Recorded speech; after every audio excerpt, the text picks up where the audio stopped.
जहां भारत कल अपना गणतंत्र दिवस मनाएगा, वहीं भारतीय टीम न्यूजीलैंड की जमीन पर गणतंत्र दिवस के दिन इतिहास रचने को तैयार है। जी हाँ, मैं हूं राजन नाथ, आप देख रहे हैं InKhabar.com। मेरे साथ है मौजूद मोहित सिंह। आज हम बात करेंगे कल होने वाले दूसरे ओडीआई मैच की, जो माउंट मांगनोई में होने जा रहा है। लेकिन यह तारीख भारतीय टीम के लिए इतनी स्पेशल क्यों है?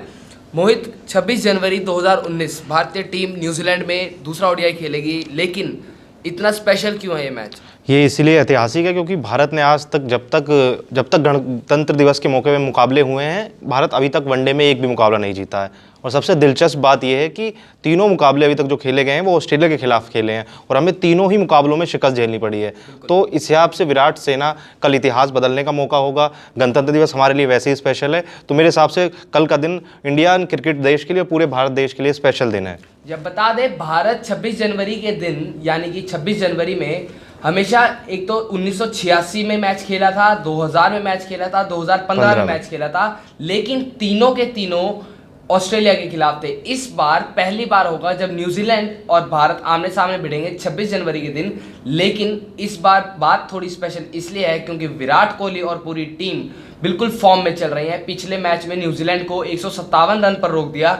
पिछले मैच में 157 रन पर रोक देना न्यूजीलैंड जैसी टीम को, क्या कहेंगे इस बारे में? बड़ा इंडियन टीम ने पिछले लगातार देखिए वनडे में सफ़ेद गेंद से कमाल करती आई है। हालांकि उम्मीद दरअसल न्यूजीलैंड ने गलती ये की कि उन्हें हल्के में ले लिया भारतीय टीम को, क्योंकि वो सीरीज जीत के आए तो उन्हें लगा कि चलो कोई नहीं, हम झेल लेंगे, हमारा होम ग्राउंड है। क्योंकि नहीं पता ऑस्ट्रेलिया और विराट सेना आजकल किस फॉर्म से हैं, गुजर रहे हैं। इंग्लैंड में हो, ऑस्ट्रेलिया में हो, उसके बाद आप यहाँ देख ही रहे हैं लगातार वनडे में तो हमारा कोई तोड़ नहीं है। तो मुझे लगता है कि उनकी ये गलती रही कि उन्होंने इसे हल्के में ले लिया। वही चीज़ें उन्हें कहीं ना कहीं नुकसान दे पहुंची और वो चीज़ों को जल्दी जज नहीं कर पाए। इस बार दूसरा वनडे इसलिए अहम है क्योंकि वो चीज़ों को देखेंगे, जो उन्होंने गलतियां की हैं उससे सीखेंगे, तमाम चीज़ें देखेंगे। क्योंकि एडवाइस होती है, बॉलिंग एक्सपर्ट होते हैं, चीज़ें बारीकी से समझाते हैं कि इनका ये एक्शन है, वो चीज़ें समझ। तो वो सब मेरे हिसाब से पहला वनडे था, चीज़ें जल्दी हुई, उन्होंने हल्के में लिया, इसका खामियाजा न्यूजीलैंड को भुगतना पड़ा। तो मुझे लगता है दूसरा जो वनडे होगा वो टफ होगा और इसमें टफ फाइट देखने को मिलेगी और इतिहास पे तो नजर रहेगी। अच्छा, अगर आपने जो टफ की बात करी है उसके लिए भी एक और चीज बता दूं। माउंट मांगनोई में जो अभी हाल ही में श्रीलंका के खिलाफ सीरीज हुई थी, उसमें रॉस टेलर एकमात्र ऐसे बल्लेबाज थे जिन्होंने उस जगह पर माउंट मांगनोई पर 2 मैचों में लगातार शिकस्त दी थी श्रीलंका को। अब मैं आपसे ये पूछना चाहूंगा, रॉस टेलर आप भी जानते हैं सबसे अनुभवी खिलाड़ी है न्यूजीलैंड के, क्या उनकी परफॉर्मेंस में वो पिछला माउंट मांगनोई वाला परफॉर्मेंस दिखेगा जिसके कारण कि भारत के लिए मुसीबतें पैदा हो सकती हैं? देखिए, रॉस टेलर अपने आप में बड़े बल्लेबाज है, किसी छुपा नहीं है, अंतर्राष्ट्रीय स्तर पर उनका नाम है। लेकिन फ़र्क है कि गेंदबाजी का, श्रीलंका को आपको पता है कि पिछले कई सालों से किस दौर से गुजर रही है, किसी छुपा हुआ नहीं है। तो इंडिया की गेंदबाजी आप देखिए, कुलदीप यादव, तमाम तरह के गेंदबाज हमारे पास, तेजी हो, स्पिन हो, और कोई भी किसी को उतार दो वो हमेशा तैयार रहता है। भारतीय अब क्रिकेट मतलब उस स्तर पे आ चुका है, आप किसी को पूरी सीरीज मत खिलाइए, आखिरी का मुकाबला खिलाइए, वो तैयार है, आपको मैच जिता देगा। तो जसवेंद्र चहल की बात करें, जैसे उन्होंने ऑस्ट्रेलिया में आखिरी मैच खेला 6 विकेट देके तो कमाल कर दिया। तो ये मतलब एक मेंटली तौर पे भारतीय क्रिकेट बहुत मजबूत हो चुका है। खिलाड़ियों को भी मानसिक तौर पे समझ में आता है कि टफ कंपटीशन है, तो वो तैयार रहते हैं कि नंबर हमारा पता है कि उसके बाद नंबर है, जैसे भी है। तो अब चीज़ें बदल चुकी हैं, तो मुझे लगता है कि रॉस टेलर को भारतीय गेंदबाज संभाल लेंगे। वैसे अगर रॉस टेलर के बारे में एक और चीज बता दें कि रॉस टेलर मात्र 294 रन दूर हैं न्यूजीलैंड के ओडीआई में टॉप स्कोरर बनने के लिए। लेकिन इसके अलावा केन विलियमसन पर नजरें बनेंगी, क्योंकि केन विलियमसन ने पिछले मैच में भी 64 रन की पारी खेली थी, लेकिन उसको बहुत आगे नहीं ले जा पाए।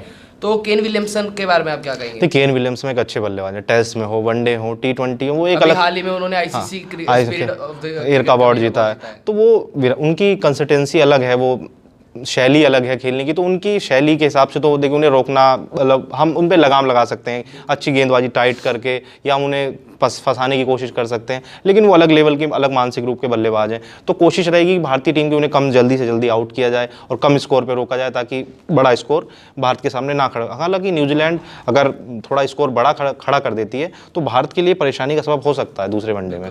अच्छा, एक और चीज, अगर भारतीय ओपनर्स के बारे में बात करें तो रोहित शर्मा पिछले मैच में निराश करके गए, लेकिन शिखर धवन जो कि हर जगह निराश करते थे, लेकिन इस जगह पर यानी कि नेपियर में उन्होंने 75 रन की जीत नाबाद पारी खेली, जिसके कारण की टीम विजयी हुई। अब क्या लगता है कि माउंट मांगनोई में शिखर धवन का परफॉर्मेंस कैसा रहेगा? देखिए शिखर धवन हमेशा वो, उन्हें इस बात से फर्क नहीं पड़ता उन्होंने पिछले मैच में क्या रन मारे थे। असल वो दूसरी शैली के बल्लेबाज है, जब वो क्रीज पे आते हैं तो पिछला रिकॉर्ड वो कुछ याद नहीं रखते और वो सीधा उस मैच के बारे में सोचते हैं, उस परफॉर्मेंस के बारे में सोचते हैं और गेंदबाजी को जैसी बॉल वैसा चौका छक्का, वो दबाव लेते नहीं है। तो उनके बारे में कहना कि वो किस तरह का प्रदर्शन करेंगे, वो अपना नेचुरल गेम खेलेंगे जैसे वो खेलते आए हैं पिछले कई सालों से। तो उनसे उम्मीद की जा सकती है कि वो जिस हिसाब से भारत को अच्छी शुरुआत दिलाएं और भारत बड़ा स्कोर की तरफ जाए, अगर टारगेट चेस करता है तो वो टिके रहें पिच पर और भारत को स्कोर के करीब लेके जाएं जिताने के। अच्छा, अब बात विराट कोहली की। विराट कोहली अगर कल तो मैच जिताए थे तो टीम के तौर पे तो एक इतिहास रचेंगे ही, लेकिन विराट कोहली बता दे कि इकलौते ऐसे कप्तान होंगे, अगर वो सेंचुरी मारते हैं तो इकलौते भारतीय ऐसे कप्तान होंगे जिसने न्यूजीलैंड में सेंचुरी मारी होगी। तो क्या लगता है कि कल वो दिन देखने को मिलेगा जिस दिन 2 रिकॉर्ड एक साथ बन जाएं? हाँ, कोई बड़ी बात नहीं। विराट कोहली के बारे में अब रिकॉर्ड तोड़ कोहली है तो इससे बड़ी बात क्या है। वो कई सालों से रिकॉर्ड ध्वस्त करते आ रहे हैं और लगातार मतलब तोड़ते ही जाएंगे, क्योंकि सचिन तेंदुलकर से जब एक बार वाकया हुआ था, सलमान खान ने पूछा था कि कौन ऐसा खिलाड़ी है जो आपको लगता है आपके रिकॉर्ड तोड़ सकता है, तो उसने 2 नाम लिए थे, एक तो सचिन तेंदुलकर ने, रोहित शर्मा और एक विराट कोहली। तो उनकी दूरदृष्टता थी, उस दौरान में उन्होंने बता दिया था कि ये खिलाड़ी रिकॉर्ड तोड़ता है। आप देख रहे हैं कि ये 2 खिलाड़ी के हिसाब से रन मारते आ रहे हैं। आपने जो नाम दिया है बहुत अच्छा लगा है, जाहिर सी बात है ऑडियंस को भी अच्छा लगा, रिकॉर्ड तोड़ कोहली। तो मोहित, कल के मैच में क्या होगा? मैं तो बेस्ट लक, क्योंकि भारत रिकॉर्ड बनाए और हम गणतंत्र दिवस के साथ जश्न मनाएं।